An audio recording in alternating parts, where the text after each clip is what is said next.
Meanwhile, Clinton hasn't been himself since the night he slept with Jane. He felt miserable because he had took advantage of Jane. Without her consent, he hated himself for committing such atrocity to the woman after his heart.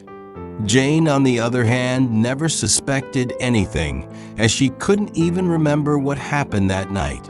She kept living her normal life until she discovered she was pregnant. Pregnancy was the least thing she could ever imagine. How? When? She kept asking herself these questions as she was still finding it difficult to break the news to her parents, who shun at such social deviance. Jane had to move out of her parents' house to another apartment because she didn't want her parents to notice yet. She summoned enough courage to tell Michelle, who was disappointed and at the same time sorry for her. If someone had told her that her Jane would get pregnant out of wedlock, she would never have believed. It was even more serious that Jane didn't know who was responsible for her pregnancy. Michelle was lucky enough to be allowed into Clinton's house the next time she visited. She went into his room and was surprised to see Clinton drowned in alcohol. It was at that moment that Clinton opened up to her, telling her what he had done with tears in his eyes. Michelle felt betrayed. She almost slumped when she heard Clinton's confession. She left his house speechless, lost in tears. I saw this coming. This is what my sister wants. She had eyes on him from the very day I brought Clinton to that house, but there she is, pretending like she knows nothing about this.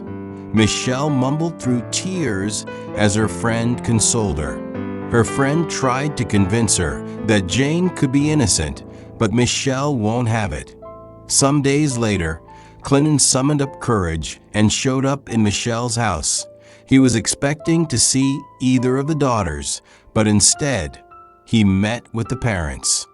He opened up to the parents about what he did because he thought Michelle but have told them already.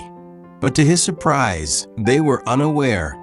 They later called Jane, who wasted no time to show up. When they told her what Clinton had said, she felt like eating him up.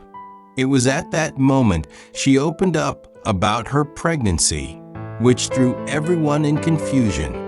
Jane couldn't hold the pains in her when her parents told her she was going to have a secret marriage ceremony with Clinton just to cover their shame.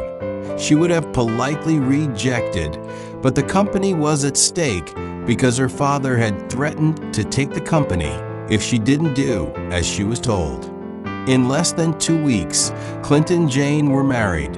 The marriage felt one-sided because Clinton was actually interested and happy about it while Jane wasn't. Clinton would try his best to put up a conversation with Jane, but she kept ignoring him like he never existed. After a while, Jane started giving him the attention he needed. She started developing feelings for him, and their marriage was beginning to work, but not until Michelle showed up one evening at Clinton's house with her luggage. According to her, Clinton was still her man, and she wouldn't let anyone have him, not even her sister. Michelle was all around Clinton in the dining room, the sitting room, and even in the bedroom. She wouldn't let her sister go close to him, not for a second.